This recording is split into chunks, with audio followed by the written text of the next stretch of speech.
Get ready to flip your game night. Down Up is a 15-minute card shedding game for 2 to 5 players, where you'll build sets, mess with your opponents, and watch those combos bounce right back into their hands. Upside down. It's fast, clever, and full of those no-way moments. Easy to learn and perfect for game nights with friends and family. Down Up will become your new favorite card game. Hello, and welcome to episode 97 of the Board Game Geek podcast, where we geek out about board games, the mechanisms behind them, and the people who create them. I'm your host, Amanda Panda, and on this episode, I have Cole Smith, graphic designer, board game designer. How are you doing, Cole? I'm doing good, Amanda. Thanks for having me on. So can you please introduce yourself to the audience? Yep. So my name is Cole, and I'm a game designer from Ontario, Canada. And right now I currently have 3 published games with different publishers. My first game was called Tanuki, which is a quick take-that game about Tanukis are Japanese raccoon dogs, and they're all dressed up like samurais and ninjas. I have a second game called Sauros, which is a dinosaur-themed game that's trick-taking puzzle arrangement with these big, chunky mahjong-like tiles. And then I have a third game called Magi, which is a worker placement kind of game based on the journey from the biblical story of the wise men that journeyed to see Jesus' birth. So that is the 3 games that I have that are officially out. That's so awesome.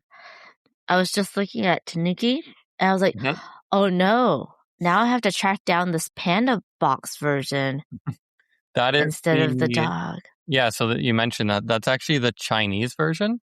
And that came out of nowhere. Like the game was already on the market and the publisher just messaged me one day and he said, we did a licensing deal and we have art in a box. Look at this. It's going to be in China. And I was like, awesome. But they wanted to switch up the characters and do their own illustration. So it's looking a little different and it's pandas, but it's essentially the same game. That's so cool. I'm just a panda lover. I mean, Don't get me wrong. You know, Tanukis are cute too. So Tanuki, people can find it from Synopsis Games is the main publisher, but they have a lot of distribution, so I'm sure it's out there. Nice. So is Tanuki a trick-taking game? No, Tanuki is more of a take-that game. So kind of what you're doing is you want to get out as many gardeners as possible because every turn they generate you bamboo, but then you're playing things like bandits to steal other people's gardeners, or a Ronin that just destroys the gardener, but you can play samurai to your own little area to protect them. So it's definitely like a kid family level game, definitely on the lightest probably side you could get. But one of the greatest things so far has been people giving the company feedback and feedback online about parents playing it with their kids, which is awesome to see. Yes, absolutely. Oh, Sauros is the trick-taking game. Yes, that's the trick-taking with dinosaurs from Tangerine Games. Yep. Can you please tell us a little bit about that? Yeah, so it has an interesting story. Since I had already signed Tanuki and was still trying to, pitch more games and design games, I was also a couple years back in college for graphic design, which is kind of my day job. And we were coming to the end of the program, and the teachers wanted us to make a personal project that we just could do anything. We just had to get it approved by them. So they knew that I designed games, and I thought, why don't I make a small card game where I do all the artwork, the box design, and I got a printandplay.com, which is kind of like the Game Crafter. I'm sure some people about it, to make a few copies for me. So I did all that, and it was called Bird Bath, and it was a bird-themed trick-taking game. Whereas you won cards, you kind of line them up left and right, and you had to get similar birds together, or different icons, and there was different scoring mechanisms. But I had actually shared the rule page I made on a Facebook group, asking people just for their advice if it made sense. And one of the owners of Tangerine Games just loved what I did with the whole project because he saw the art and reached out to me. And he had the idea of always wanting to make a game with big mahjong-like tiles. So I showed him the game and he liked it, and then we ended up developing it. And the reason it changed to dinosaurs is because Tangerine Games already had a game called Nestlings. So they already had a bird game. But I'm really happy where it went. If people look it up, they're these chunky black tiles, but then all the dinosaurs are these very bright, like vibrant colors that are engraved into it. Almost neon. Yeah. Yeah. It looks really cool. And there's great neoprene mats and stuff like that too. Yeah. Yeah. It makes the dinosaurs look like they're actually there. So then your last game is 3 Magi so Yep. far. It's co-designed with Adrian. How do you say his last name? Adamescu. Adamescu. Yes. Co-designed by Adrian Adamescu from Bedouin Games? I think, yeah, Bedouin. Yep.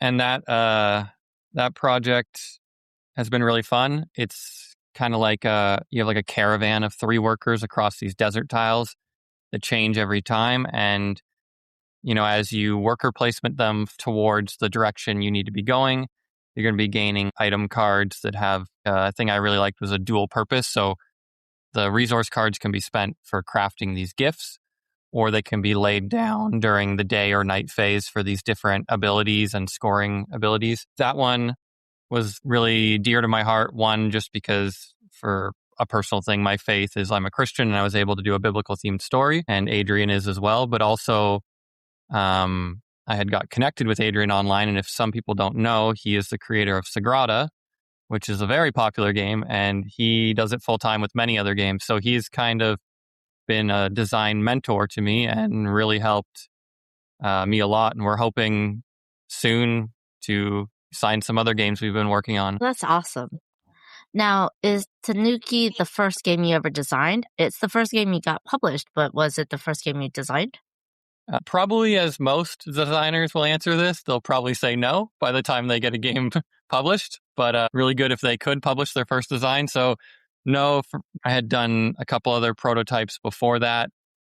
It wasn't too far off from seriously getting into it, which was during the pandemic, which a lot of people had a lot of free time. But this is kind of like a quick story I always tell on podcasts, is that growing up, I played tons of board games with my grandparents. And I didn't really know until I was later that other kids didn't grow up playing anything but just Monopoly. And they found a lot of cool ones that would have been considered hobby back from the 80s and 90s. So even as a little kid, I would take games and change the rules with my cousins and with other friends. And so looking back, I think I was trying to take what I had from games and make my own games. But yeah, I think Tanuki, maybe like ones that I was like, I'm going to really dive into this. I'm going to make it pitchable with like an overview video, a rule book, get it on Tabletop Simulator. And as I was learning all that, maybe within the like 4 or 5 of the designs, there was a couple before. It's hard sometimes now that I'm doing so many, it's hard to even remember all the designs. There's a lot, that even get started and make it maybe only halfway and then they just get thrown away. And it's funny because I have a joke where that's how I beat designers, is because they can't remember what the final rule set of their game is. Yes. Recently, my local game store got a shipment of Sauros from the Kickstarter. And so I brought my copy and they had some copies and we did like a little launch party. And we had done one for Tanuki as well 2 years ago. And so this time my wife was like, we need to read over the rule book in the box because me and you haven't played this because she never wants to play them anymore when they're finished because I make her play test so much. So I was like, yes, we need to read what the publishers finalized because some of the scoring things they changed without telling me. And so I'm like, I need to learn my games again. That's so funny. Now, I always ask this question. Do you have a favorite mechanism or a game that really inspires you? I would say probably one of my favorite for games I have in my collection and want to play with people is area control games. And I've tried to design a few and had struggles. And there's a few recent designs where I've been able to like slip in kind of like parts of area control. And so I'm really wanting to dive into that more designing. But I also just love playing area control games, especially battling ones. And that's a little hint to the top 5 games we're going to talk about a little bit later. Now, you said you had a lot of prototypes up in the air or a lot of designs in your head right now. Do you know how many? Do you have an estimate of how many you're currently working on? Okay, yeah. Let me do the math quickly because there's a few with me. And then there's one game with Adrian that's finished that we've just been pitching. And then there's another game that's very close to pitching and it's very far on development, but that's kind of the current one we're working on. So 2 with him. And then with me, I think I have it's funny because like you can't see it, but I have a big desk and it's so messy with different sections of paper and stuff because I love to make my prototypes just with pen and pad. So I'm trying to look. I think maybe 3 currently, but that's like new designs. And then I have another one that I've been pitching out to publishers, but that one's finished. So I guess that's 6 in a very long answer. Do you always have your designs with you when you go to conventions? Do you bring all of them, or do you only bring the ones that you're currently pitching? This is a funny thing that a lot of designers or people that want to get into it ask me about, because all of my signed games have been pitched online. Oh. 2 years ago at Breakout Con in Toronto, with Adrian met me there. We did show a couple publishers a game we were working on. But other than that, where I am, Breakout is the biggest, and it's not that big, and it's not focused on publishers. And so I go to a lot of local, smaller conventions where mainly it's just playing games, and I'll bring prototypes to test with people. But I kind of wish that I was maybe in some areas in the States that's closer to some really big conventions. But unfortunately, right now, I don't really have a good answer for pitching in person. I haven't been able to travel as much as I'd like to, but hopefully soon. Now, you have pitched in person at least once. Is it really different to pitch virtually versus in person? I mean, once you get a publisher to say, hey, I'll sit down and give you the time, I think that's good. And there's also pressure because it's kind of like a job interview. You need to really show them what it is, but also they get to see it right there, maybe even play some turns. The thing about pitching online is the most important thing if you're going to do it online, and I think every designer might, at least, even if they want to travel everywhere, they might still say, hey, that one, I can't see them, I'm going to send it online, would be a 3-minute or less overview video. Because it's a hobby. They want to get their hands on it. And if they can't, then they want to see a quick video. And if they like that, then I play on Tabletop Simulator. So definitely, if you can pitch in person, it's going to be a lot better. But if you're going to do it online the way I have, and I've found some success, so it can be done, is a video where you really just focus on the highlights of your game, because everybody's busy, right? But you can open my YouTube link and you can spend 2-3 minutes. And I think that's all you need, really, because it's so popular. There's so many people pitching games that your game's got to be able to shine like quickly. Agreed. Now, you suggested the main topic we talk about is when games blend 2 well-known mechanics and how or why it works well. Are you a theme-first designer, or are you a mechanics-first designer? I love this question because when I first heard it, I actually heard it in 3 parts, where people also said components-first designer. Oh. Like what's that game, Fireball Island, if you're thinking about the big mountain that it's on and the marbles rolling. I would say every other podcast I've been on, I've said theme, because I love themes of games. I love great artwork. I love thinking about world building. I love a good story. So I think about that first. But it's starting to change. The last couple prototypes have been inspiration of mechanics. And the most recent one I just made, I just threw it together real quick, and it is like a map and cards and the dice and the components for the mechanics. And it's playing really great. But for me, being an artistic graphic design person, there's like no drawings, which I usually love to do when I have time. And it's just because I had this idea where I was like, I want to make a game that plays this way. And so now it kind of feels nice when you have that, because once I get it playing well, then I can start to kind of throw whatever theme will work with it. But I don't know, a lot of designers do it in different ways. Yeah, and it's okay to switch it up. I mean, some people bounce back and forth. It just when inspiration hits, right? Well, yeah, and for the third point, I'm not very component driven, but I have a friend, David Van Drunen, and he published a game called Block and Key. And the box opens up, and then there's parts that kind of like stick it together, and it's like a big platform, and you're drafting these tiles underneath and putting them on top and building this whole thing.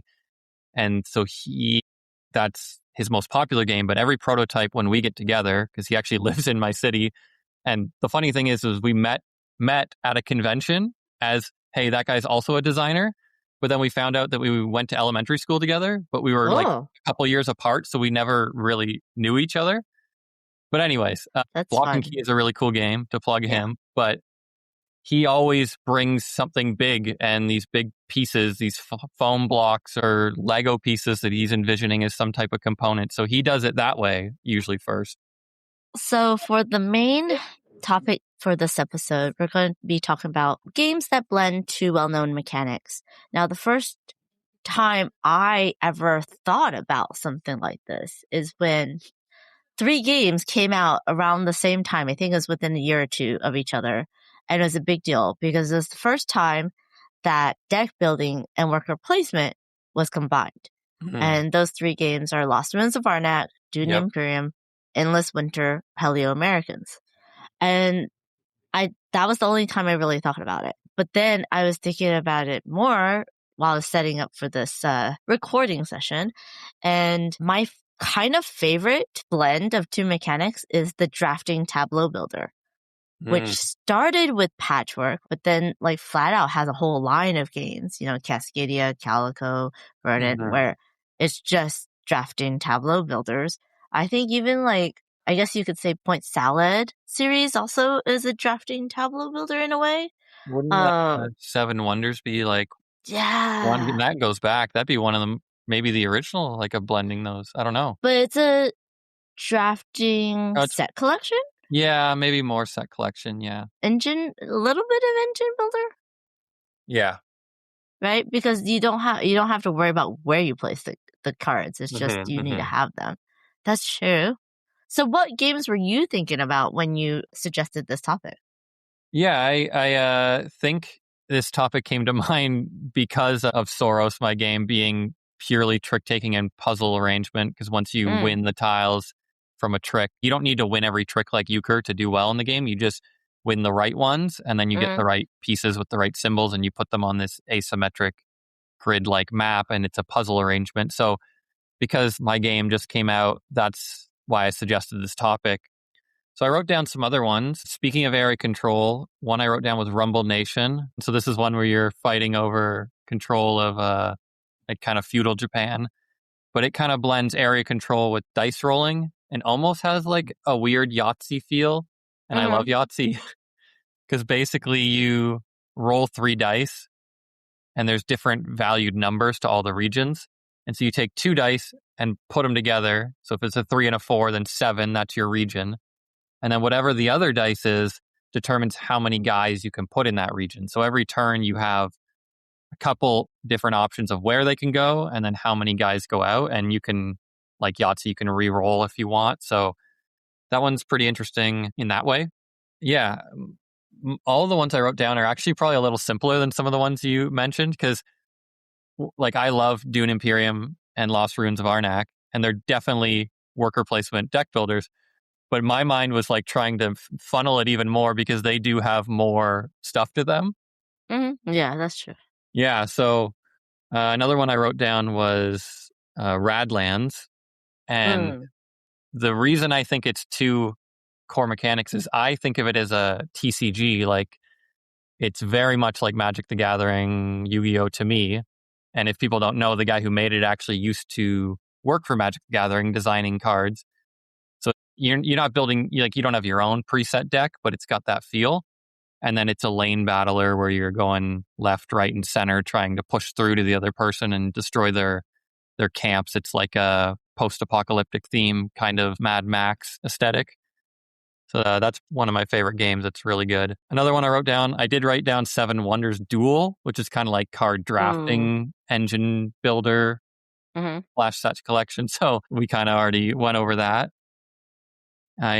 Things just keep getting referenced beforehand. I wrote down Sagrada because that one's dice drafting, and then it's also got the puzzle arrangement. I don't know, maybe to get your opinion, if Sagrada is really 2 core ones, because it does have a dice drafting mechanic, but it's basic enough where maybe your turn is really just the puzzle. So what's the difference for you from a tile placement versus a tableau builder?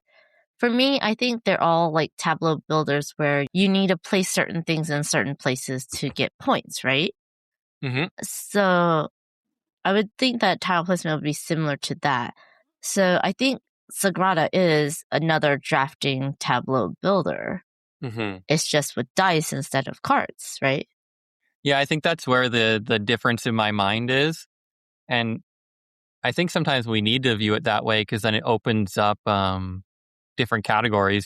Mm. Because yeah, whenever you say the set collection or the tableau builder, I'm kind of thinking of like different cards that I can see in front of me with different abilities or different sets. But I guess when you say it that way, yeah, it makes sense that really you're just trying to line things up in a correct order. Is it a different mechanic completely, or is it like something along the same lines? It's very Yeah, interesting, it's hard to that say. definition. Now I'm looking at Sagrada in a different way too. I'm like, oh yeah, it is. That's interesting. I think this, was an interesting topic for me because, like, from a designer standpoint, Mhm. you're always trying to think of something that's familiar, but putting your own twist on it. And then sometimes you feel like this game's playing well and people enjoy it, but like, it might need something else or another two things to make a publisher, because, okay, you made a game that works, but is it great? And so sometimes you're trying to always think about like, this is one mechanic. How can I make it two? Or it's two. And can I fit in an extra little thing here and there? And that's can be really hard because sometimes when you have something that's playable, it doesn't always work to just slam another part onto the side of it. So, But I think it's fun to experiment with that, right? Mhm. Just try it out, see what happens. You never know if it's going to work or not. Yeah. That's also why I love playing and trying a lot of Asian games, because they do some really out of the box thinking and mixes of different mechanics and different themes that makes things very interesting. And Mhm. then you're like, oh, and then I think it's very inspiring There as was a well. game my friend bought called Nokosu Dice, and it's like a trick Yes. taker with these dice that you're also having to use at different times for when you win tricks. So that's I think from the Japanese market. So that is exactly what you're talking about, an example. Yeah. I am kicking myself. I didn't pick up a copy at Spiel. Um, because everyone really loves it. I think you can still get it. It's just a little bit more expensive. But yes. And that is a trick-taking game too. And I really, when I was thinking about this as well, I find that trick-taking games, like the trick-taking mechanic, can be kind of used in a lot of different ways. Like a lot of people Mhm. take that and mix it with something else or mix it with a certain theme, Mhm. or like I'm thinking only of the Lord of the Rings, but the precursor to the Lord of the Rings trick taking game is Okay. the Crew. The Oh, Crew, yeah, I the think, crew. was the first. Was it the first to do trick taking but cooperatively? Probably because there's some Yeah. options.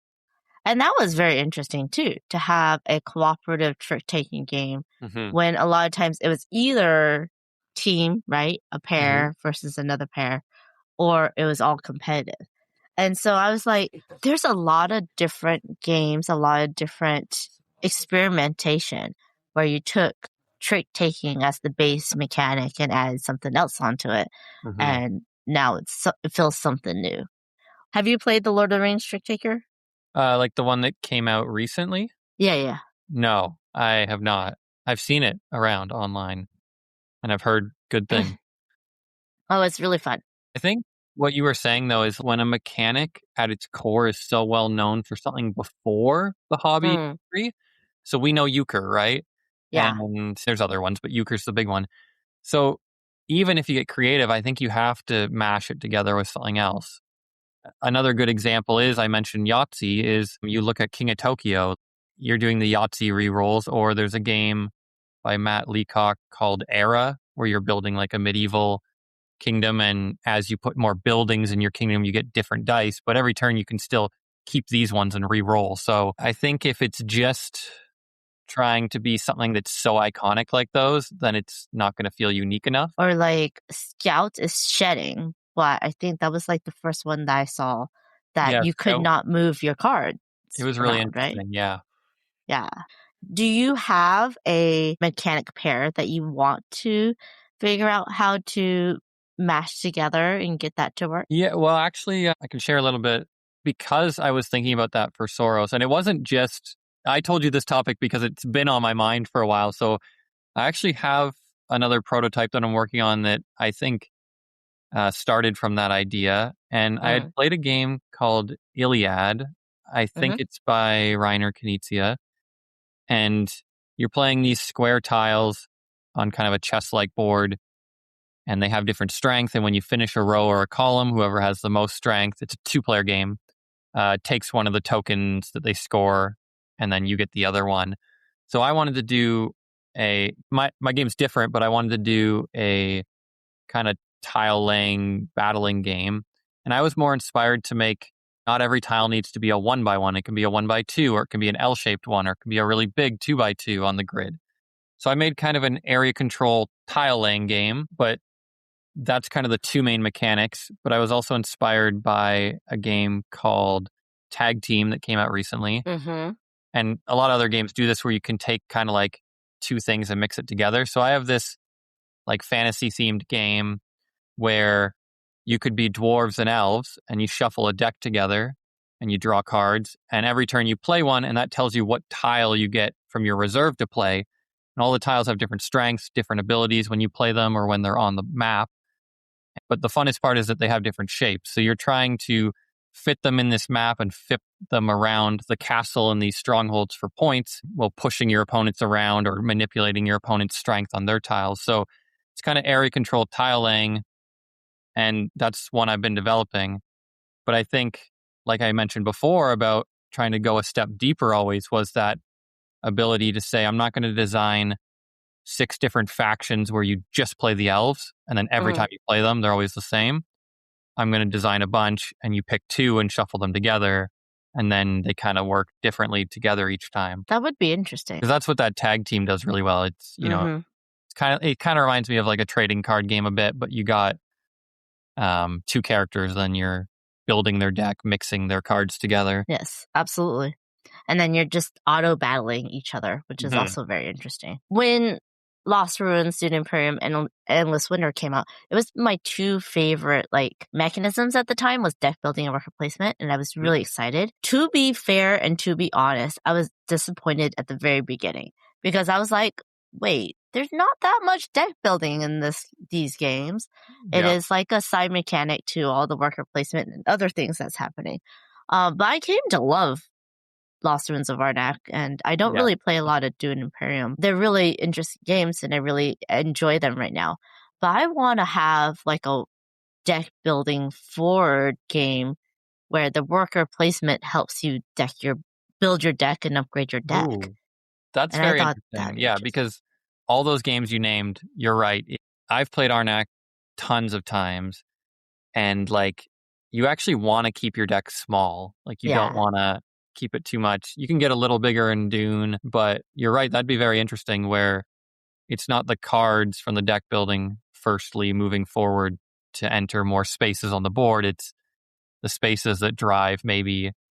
Yeah, that's a great idea, because even a lot of these big deck builders, when you get new cards that feel so good, most of the games it's just kind of a market, and it's just kind of like get the points or the money system and buy them. But if it was like, you can't buy that card this turn because you're not at that worker spot, like that could open up to some interesting ideas.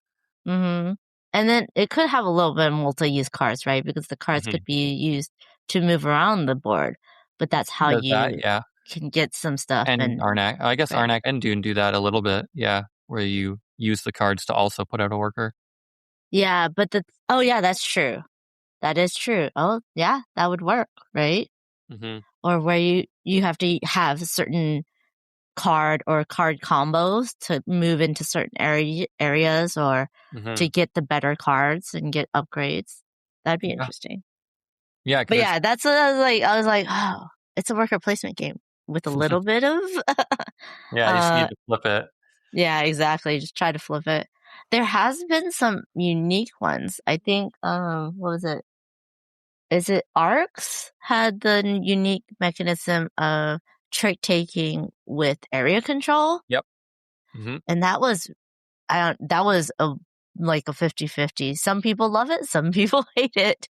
Yeah, I own Arcs, and I've played it lots of times. And then I just have the base game, but my friend has the campaign where you play 3 matches, and we've done that twice.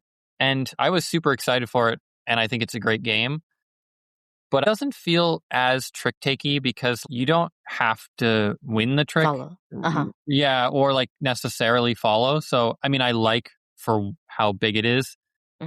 Actually, Cole Worley, like who made Arcs and Root, is one of like my favorite designers. So, and he's just got a great name. So, of course, but yeah, like I actually enjoyed it that I wasn't locked into the trick taking as much. But I think maybe some people were expecting more trick taking from it. Maybe that's where the confusion was. Yeah. You have to set the expectations correctly, right? In order for people to not get disappointed when one thing is different from what they thought that it would be. So yeah, it's very tricky to mix different well-known mechanics because people already have their expectations and what they love about the mechanic and what they want to see from the game that has it, right? Yes, it's hard to people want familiar stuff, but then they also want something different. But then if you try something too different, maybe they won't like it. So it's hard to find that sweet spot. Yeah, that balance. I mean, it's also very important to get multiple playtesters, very different playtesters that have never played the mechanic or that don't like the mechanic or like the mechanic and love the mechanic, because you got to see what different people expect out of it and then see how that affects their enjoyment of the game. For sure. But yeah, that's a very interesting topic. If anyone who's listening has different games that we didn't think about or different mechanics that blend well together, please put them in the comment and let us know why, because this is like something that I think this is the time of the board gaming where we're trying to be more innovative and to find different ways of putting these things together. While in the beginning it was like new mechanics, and then how we can work those new mechanics with different themes and different types of games. But then now it's like, okay, we haven't seen really a brand new mechanic yet, at least in my lifetime, hobby lifetime. And so a lot of people are trying to do these mixes and matches to give you a different experience that's more innovative and more new to people, right? For sure. I think why this topic's really important, especially for designers or anyone that wants to try making a game, is I got stuck in this, and I think a lot of people do, is having a million ideas and wanting to make this grand game with tons of different things. And even, you can stretch it with a lot of different mechanics if you want to make a big 4X game. But if that's not your goal, then it gets muddy. And that's what I was learning with some of my designs, is sticking to 2 or 3 things that are well known and then mixing them and putting my twists on it, opposed to let's make this game the 7 different mechanics we just listed. It can overwhelm people sometimes because they're like, there's so many different things to do. Yeah, absolutely. And there's some things that are more subtle, like set collection is a more subtle mechanic, right? That doesn't, yes, it calculates what you should do, but it's not like a mechanic where it forces you to do certain things. So it's interesting how the different mechanics can interchange or interweave with each other. But that was a very interesting topic to think about. And I don't know what makes it work well versus what makes it fall flat, besides the expectations of the players. Yeah. I think we might have to wait and see in a few more years if people start to kind of see the pros and the cons of mixing 2 things together. Yeah. Absolutely. Now, you suggested there are top 5 area control or area majority games. Yep. This is my least favorite mechanic. Okay. No, that's great, because then we have different ends of the spectrum. We're going to have some overlap, though, I think. I do have 5 that I will always play. And then I'll have 2 that are new to me that was interesting to play, that I would say yes to, but it's not something I will bring out. But the reason why I don't like area control or I guess I like area majority games more than area control, in that I feel like area control games, people can take things away from you. They can steal resources, they can steal cards, whatever it is. More take that. And I feel like area majority games is just at the end game state, whoever is the majority of area will get some stuff. So you're not Yes. getting things taken away after you gain them, but you are losing points or potential at the end of a round or at the end of a game, right?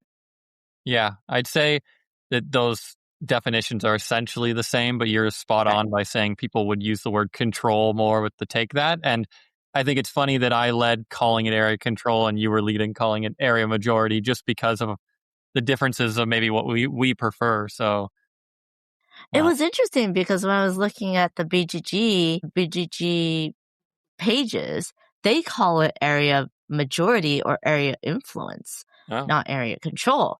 But in vernacular, I always heard people just say area control. Yeah, maybe it's not to turn people off from me trying to steal all their resources and blow them up.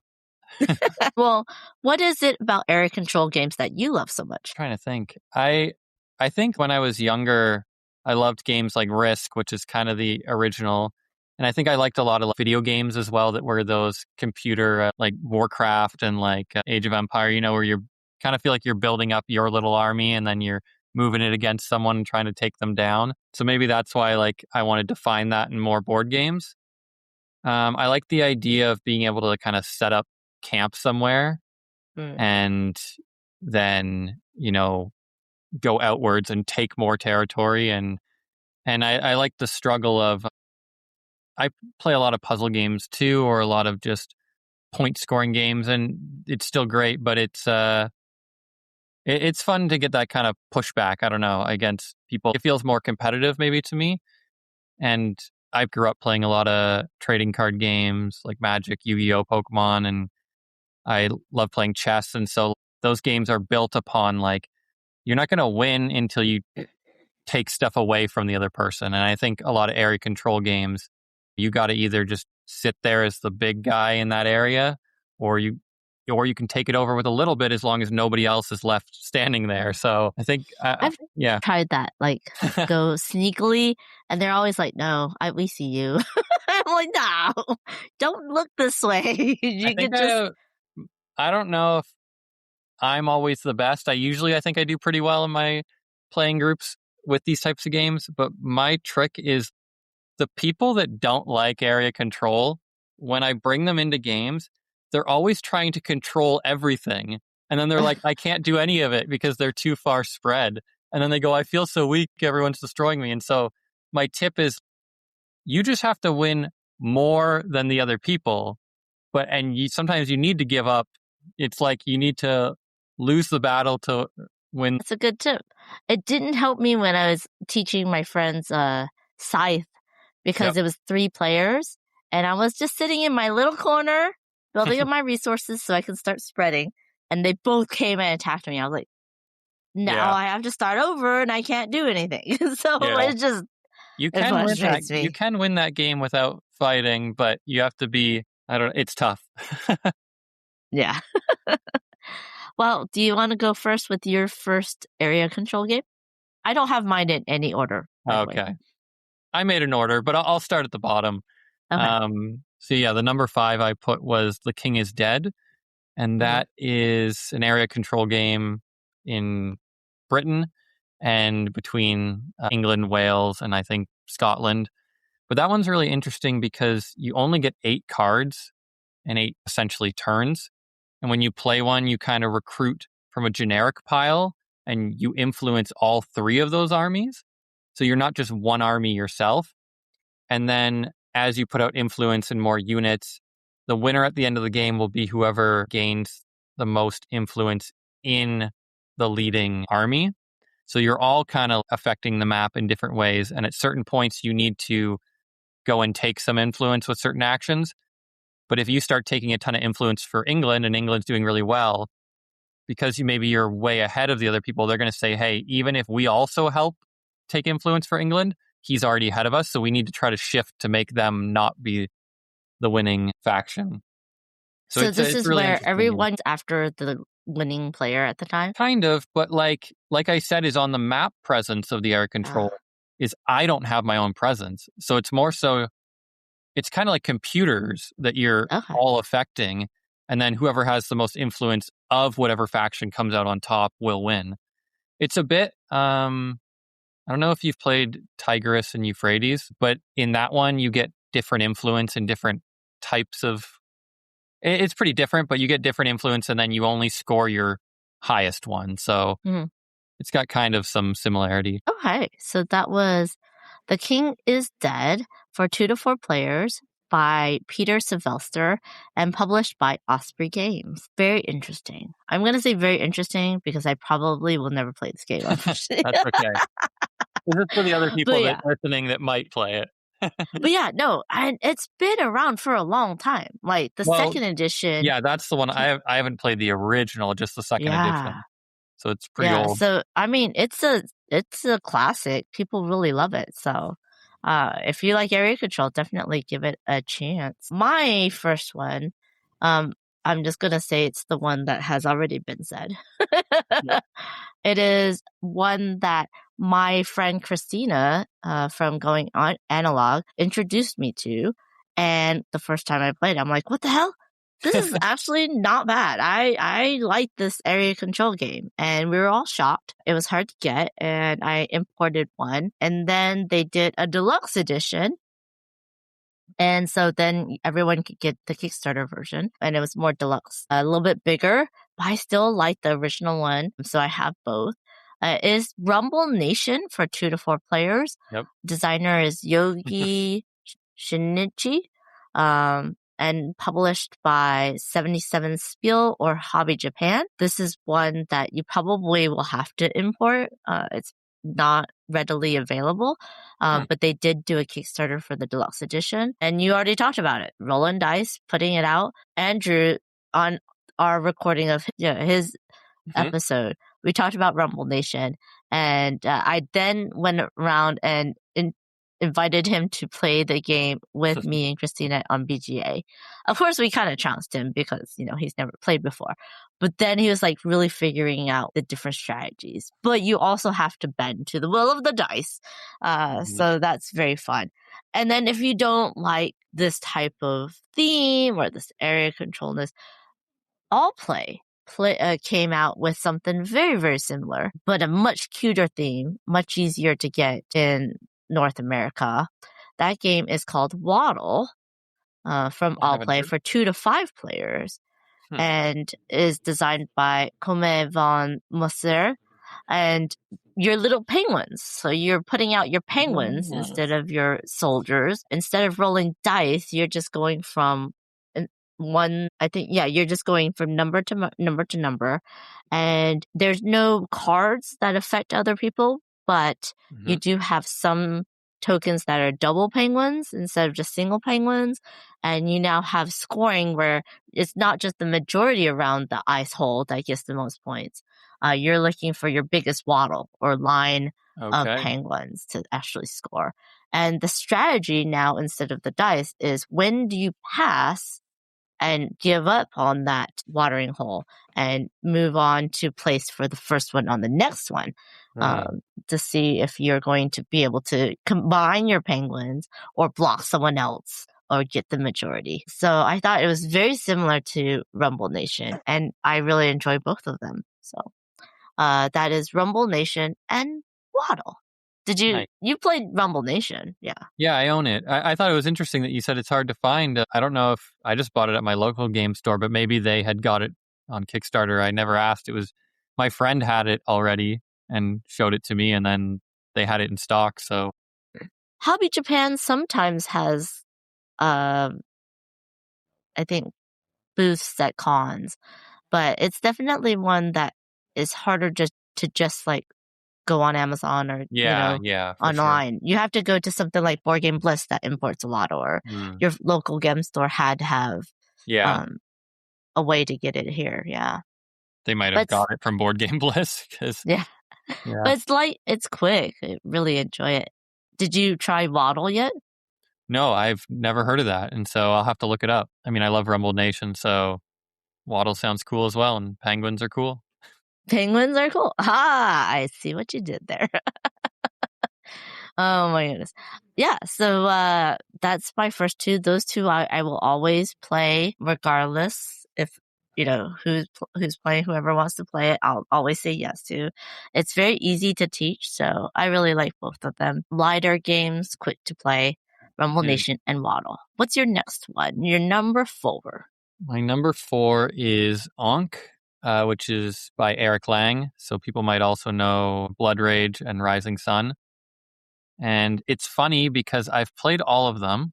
People that don't know, they're like big area control battle games, but they use a lot of different drafting mechanics to get your actions out there. And Ankh is featured with in Egypt with like the gods and mythological creatures of Egypt. The other two I always liked better, and and they're not on my list. I first times I played Ankh, I thought, I know he's doing a trilogy, but I was like, it's not as good as the other one. Like, I don't like it. And I was like, it's weird that when you play with multiple people, near the end, the two people in last become one like co-op team to try to like get ahead. But it's actually really cool, that thing. And I think it took my friends convincing me to play a couple times. It might have helped that, like, for some reason when they taught me them, I'm like, in the middle of playing the first game, I'm like, oh, I like the other ones better. But I don't know if I've lost at Ankh. I think the lowest I've ever got is winning as a team with the partner by not winning alone. So I started thinking about it more for this list, and I was like, I think it will be in my top 5 because, I mean, it's fun to win, and I seem to be really good at Ankh compared to the other ones. But I like that you have a set hand of cards, and just every turn you're laying one down for an action with the other players. And usually resting actions never feel that great because it feels like a wasted turn in a game, but this one works out really well and gets you all your cards back, and it's just got a very interesting vibe to it for an area control game. You get more areas as the game goes on because you have to take camel tokens and split deserts into different sections, which is funny because it's the opposite of Blood Rage, the Viking one, where as you go on in the Ragnarok in Norse mythology, you blow up areas and there's less areas to be. So yeah, so Ankh is really cool. I think some of those games are coming back under a different publisher, right? There's a different version of Blood Rage, I thought, coming out. I may be wrong. I don't know if it's just different art or if there's actually, I think he might have actually changed some of the rules. I saw something like that coming to Kickstarter or GameFound, so people can look it up. Yeah, I definitely think so. Yeah, because I think Simon lost the rights or something. But yeah, so okay. Ankh, Gods of Egypt, designed by Eric Lang and published by Simon. Hopefully, it'll come back in stock or come back and be republished along with the other two games, because more Eric Lang is always a good thing. So my next one so all of mine are much lighter, but my next one is the most mean game out of these 5 or 7 games that I'm going to be talking about. And it is Marrakech with a CH, not the Queen Games Marrakech with the SH. There's 2 different ones. It's Marrakech with the CH at the end for 2 to 4 players, designed by Dominique Eckhard and published by Gigabit. And oh my gosh, the first time I got a copy from Hachette Games, I do believe, and I played it, and you are a carpet merchant, and everyone has their own, felt carpets, and you're laying them out, and you're going to cover people, and you're hoping that they move the little dude onto your carpet so that they have to give you coins. It is one of the most mean one, but man, I really love it. It's so much fun. There's 2 different ways to play, where you can either turn, then roll, and then move and pay out and then lay your carpet down, or you can do the turning at the end of your turn for the next person, and then that person has to roll and just go based on where you are facing them, which is a little bit more strategic, but it was very fun. And then I saw at a convention they had a giant version with bigger carpet tiles, and then you have a 6-inch tall little dude. Oh my gosh, it was so much fun. I really love this game. I love playing it. I love showing people. They're always shocked when I say I love it, but it is very mean. I'm not really a take that person, which is why I kind of don't like area control. But this one just, I don't know, it hits differently and I really enjoy it. This game is awesome. And Yeah.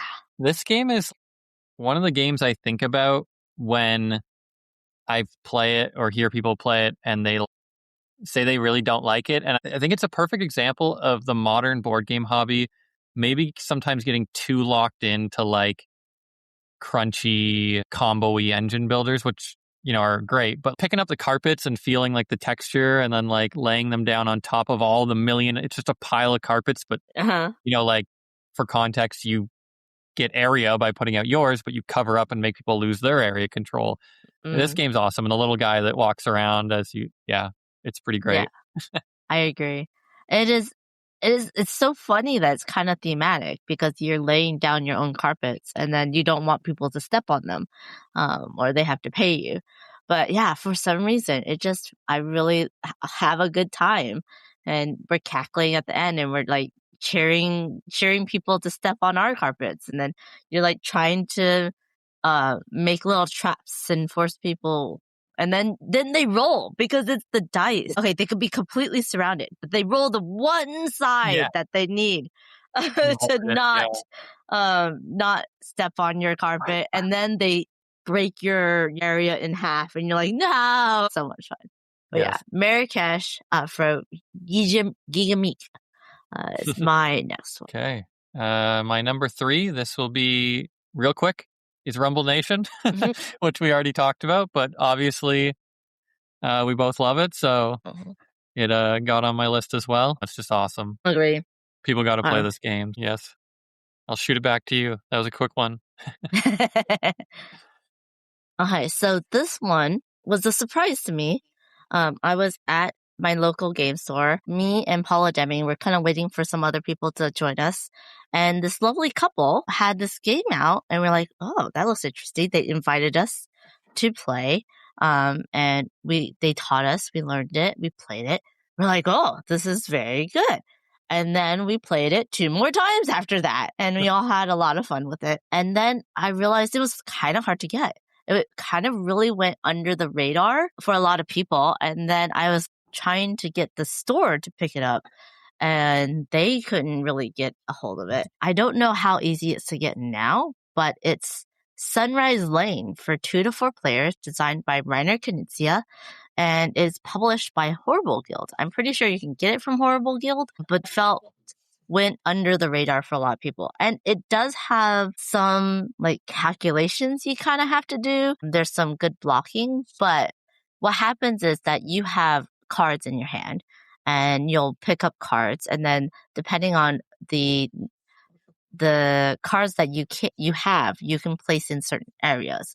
The board is broken into 4 quadrants, and each quadrant is going to score differently. It's either going to score your height or your largest groupings, and everyone starts in the middle of the board, and then it builds out. So you can always put next to the middle of the board or someone else's. But if you're going to place more than one building, then you have to place them next to each other in a turn. But you can also build up. It's very interesting that there's numbers on the board, but it means that's the scoring. That's not what you need to place, but that's how much the value of the space is. And you really have to look at the color, because the color is what you need to actually place out your building. And at the end of the game, you have this really cute tableau of all these buildings of all different colors, of different sizes out there. And the buildings are so cute that all the different roofs actually stack onto each other. It's fun. I mean, instead of the roll of the dice, you have to have the cards. But it plays well at lower player counts at 2. It played well at 4. We really had a great time with it. I have taught it to other people, and you kind of have to maybe have a game of it to kind of figure out how things go and what you can do to make it more strategic and figure out what you need in order to do the things you want to do. And so a lot of times I'm always playing it 2 times in a row because it's just so quick. And it's definitely a lighter game, but yeah, no, people can be so blocky and you're just like, I can't do anything. You just like totally messed me up and I can't do anything anymore. But It's fun. It's fun. You can always go and build somewhere else. It's a very interesting game. Have you heard of this one? No, I haven't heard of that one either. So there's been a few during this podcast that I'll get to look up after. That was Sunrise Lane from Horrible Guild. And then this is your number 2. Yep, it was something you already mentioned before. And my number 2 is by Stonemaier Games, and it's Scythe. Scythe is a really cool... Yeah. I thought it'd be on your list. One of my favorite games. For people that don't know, it's got this really cool, almost World War II Europe theme, but mixed with kind of like a steampunk mech alternate universe thing. And it's got this great board presence, great artwork, and it's an engine builder area control. But most of the time when you're moving out your units, like you're not firstly thinking about like, I need to go there and hold it down. It's kind of like the area control matters most right at the end of the game, and you never know when the end of the game is because you're doing all these other engine buildy resource management stuff to get these achievements. So you're upgrading and you're building buildings and putting out mechs, and if you get out all your mechs, you get an achievement. So you got to get, I think it's like 6 achievements, but it's really great. And it's got this awesome factory in the center that you can race to and get these special upgrade cards. For anyone that loves little miniatures, it's got, the great mechs, and the character ones are great. All the characters are paired with their companion animal. But it's just, I think it just does like engine building and area control so well. And a thing I really like is world building in games. And so it has a great world, and you don't need to do them, but I always go for the, what are they called? There's these map tokens, and if you get one, you draw a card and it has a little story with 3 thematic things, and you choose which benefit you want. But I'm always like, I just got to go for those because I want to fix the broken mech or help the herd of cows get across the road. So Scythe is really cool, and I kind of explained it in a weird kind of exploration world way, but it's very cutthroat as well. If you have a bunch of resources on one spot and you don't have a mech protecting it, or you don't have a lot of combat cards, someone's going to see that and they're going to come over and destroy all your guys and take all your oil and run away with it. So Scythe is great. I would give it another chance. I'm not the type of people that just says absolutely not. The game that I get the most frustrated, the most flip the table, I've played it 5 times. So I will give Scythe another chance, maybe, with the right people. Table flipping game? Or are you not allowed to share? I'll say it. It's Rococo. It's such a gorgeous game, and everyone loves it. But every single time I play it, I remember why. It just makes me want to flip the table. There's no pivoting. It's hard to pivot. You really have to be on your game and keep an eye on what resources everyone has, and have a backup. But you can't pivot at all. So that was, anyways. I played it 5 times. I'm like, I've given it a chance.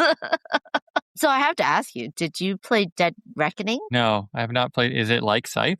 I haven't played that. Well, John Clare, when he was talking to me about Dead Reckoning, he was like, well, do you like Scythe? Because if you like Scythe, you'll probably like Dead Reckoning. And I'm like, well, what if I didn't like Scythe? And he's like, I don't know. I'm like, I'll give it a chance still.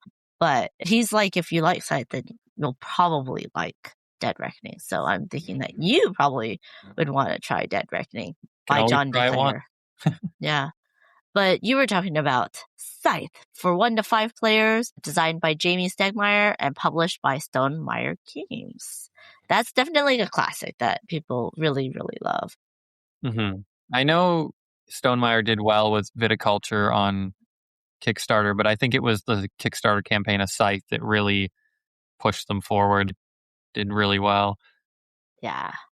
Yeah, I found them through Viticulture. I really loved Viticulture, the original, the base game before the Essentials. But yeah, they really got on the map, I think, through the Kickstarter. Mm-hmm. So my penultimate game is Foundations of Rome for 1 to 5 players, designed by Emerson Matsuchi and published by Arcane Wonders. This is the giant version, the first one. It was funny because Emerson actually originally designed the smaller board game version that Arcane Wonders later came out. Are you saying where I the don't know if tiles it's are flat Foundation. and you're like city building? Yeah. Yeah, so It's Foundations of Metropolis, right? There yeah, we go. I'll let you explain it, but I have played that and I have not played the Rome version, but because I really like it, You I need to because the Rome version has buildings this big, so Yeah. So, from what I was told, Emerson basically designed Foundations of Metropolis first, whereas Flat is like just cardboard chits and it's a much smaller footprint. Then Robert from Arcane Wonders was like, no, it plays easier. It's more easier to see what you need and where you go if you have minis. So then he blew it up to Foundations of Rome. And that was like, whoa, way bigger than the original version. And now with Foundations of Rome, every person has just their personal tray of miniature plastic buildings and polyomino shapes. But they really designed that well because one, it's easy to set up, it's easy to put away because everything has its own place, everybody has their own trays. It's easy to see how much you get because on the trays itself, you just see what are empty and then you know what money you can get and what resources you can get and stuff like that. So it was supposed to make it play easier with the China version.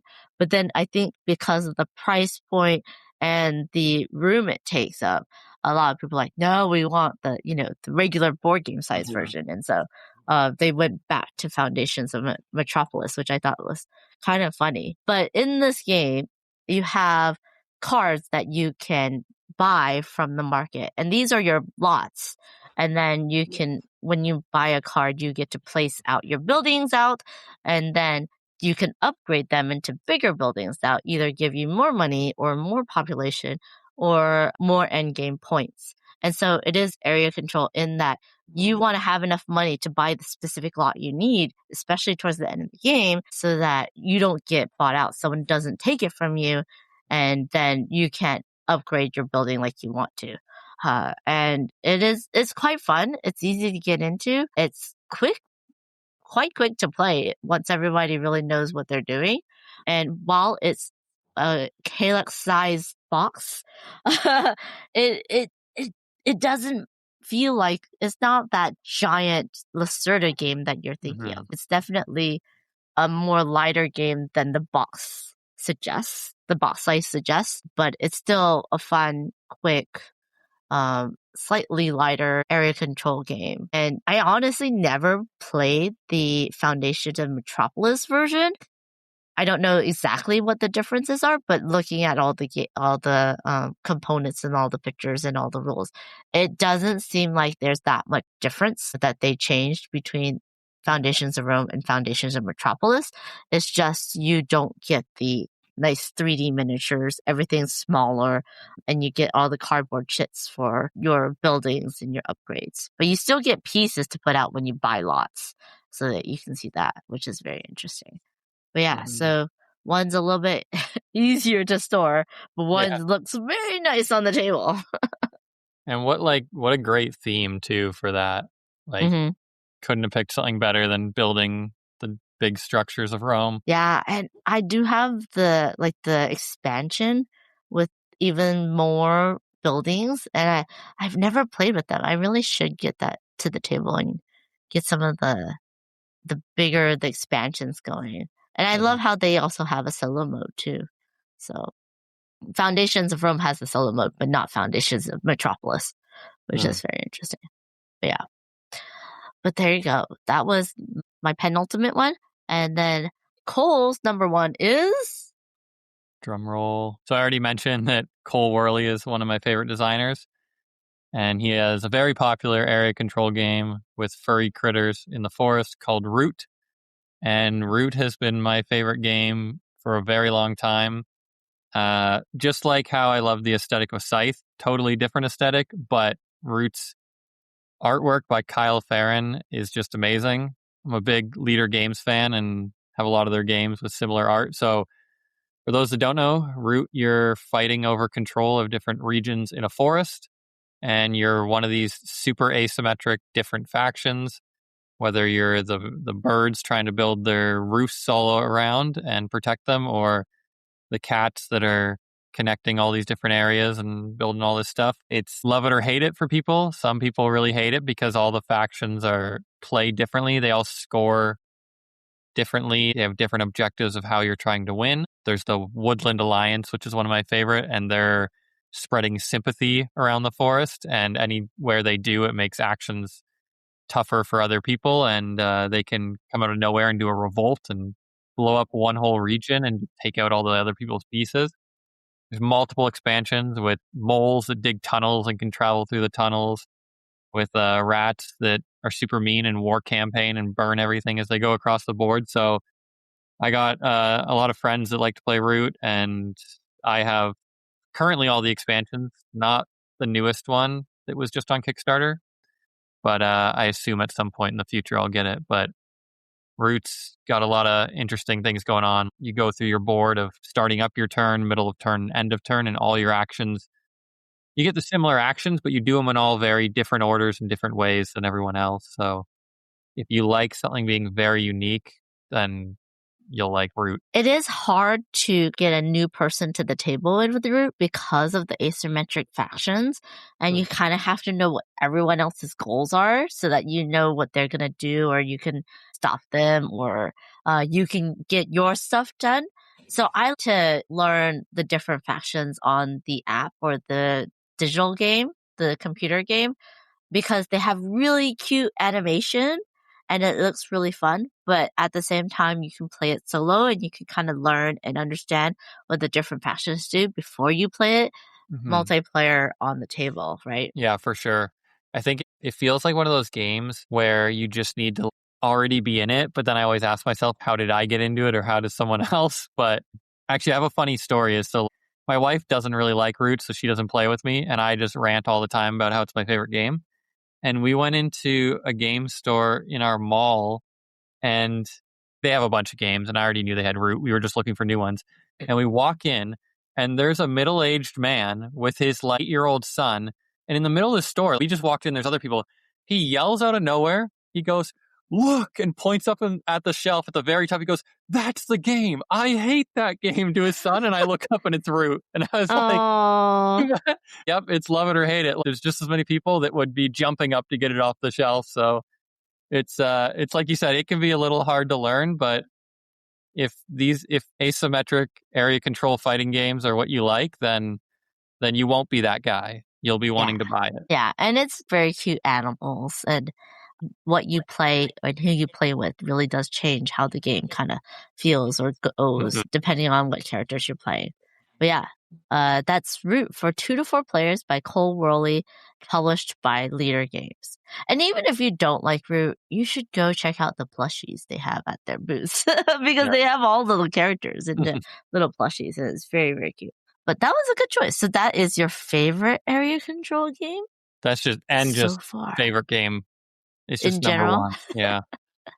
Nice. So the last one, well, this is not the last one I'm going to talk about, but the last one on this top 5 list, I was influenced by another influencer. I was influenced by Bonzonator. She pulled out this game and she taught it. We played it. I was like, what? Another area control game I like. It is Patrician for 2 to 5 players. Designer is Michael Josh. Oh my gosh, I'm not going to be able to say this right. Schacht. I'm not going to even going to try that. But from publisher is Amigo, and I'm pretty sure it's published by some other people as well, but that's what BGG is showing me right now. I really, for some reason, really took to this game. You have 3 cards in your hand. What you play into your personal discard is where you can place your little houses, and they stack onto each other into like a tower, and the area control is that tower.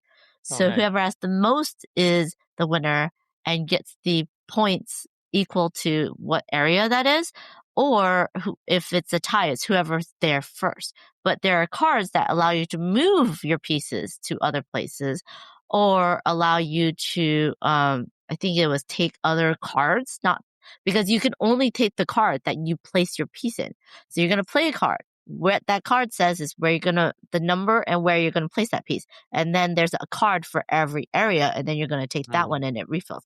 It goes very, very quick, but it's also like, oh, the timing.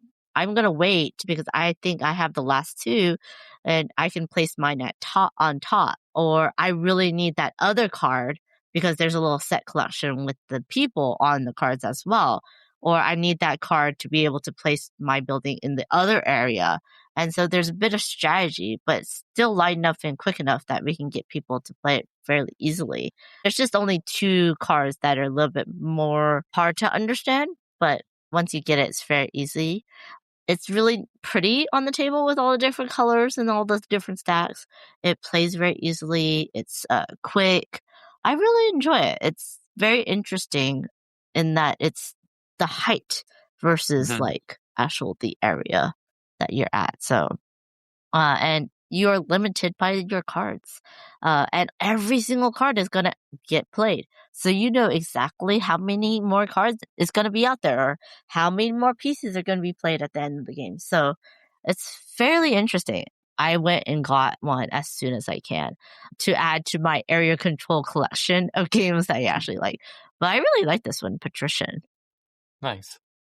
Yeah, I haven't played this one either, but describing the stacking towers sounds really cool. Yeah. So that was all 10 of the area control games. I have a couple honorable mentions. I don't know if you want to talk about any, but I just went to a meetup at a friend's house, and this is a very old game, the oldest game on this list probably. It's called Big Boss from 1994.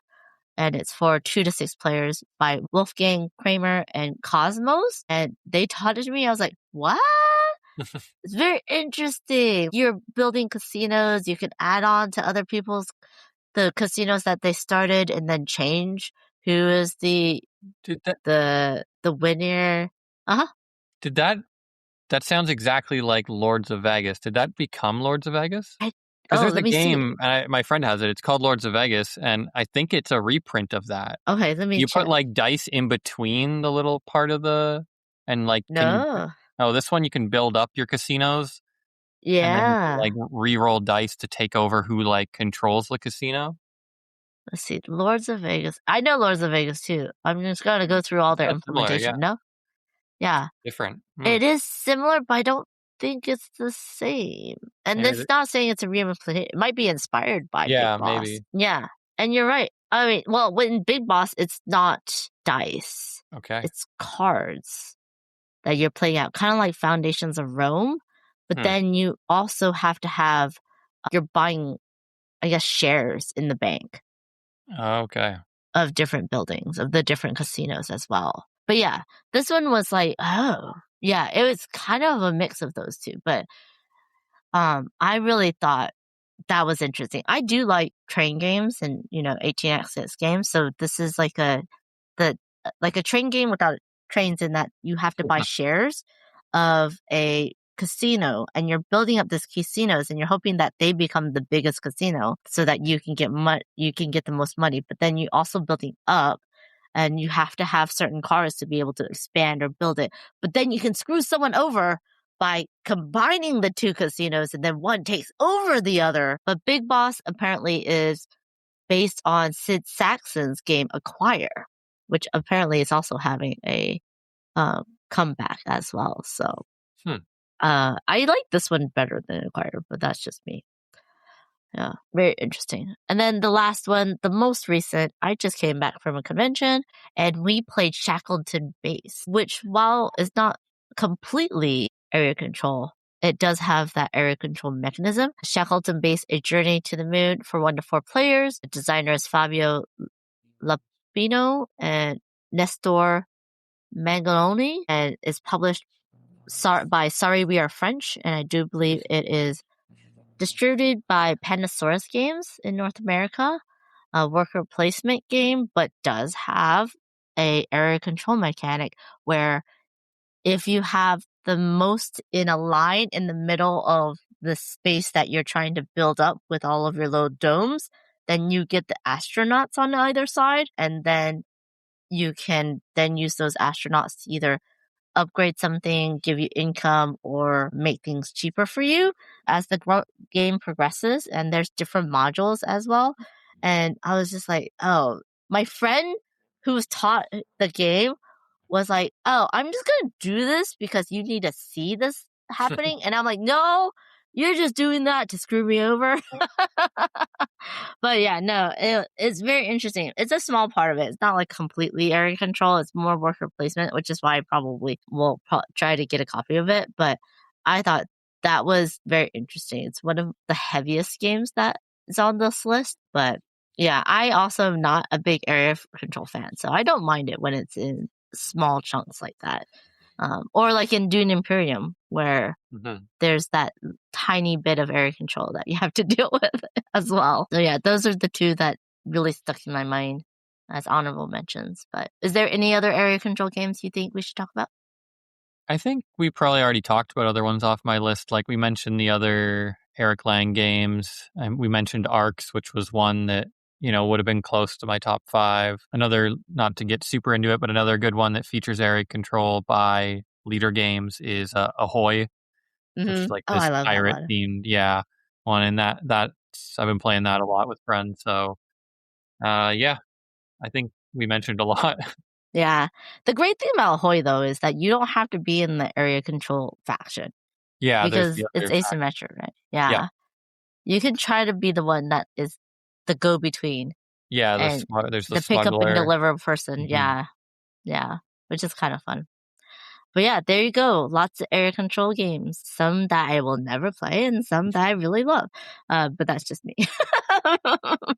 I'll play them for you.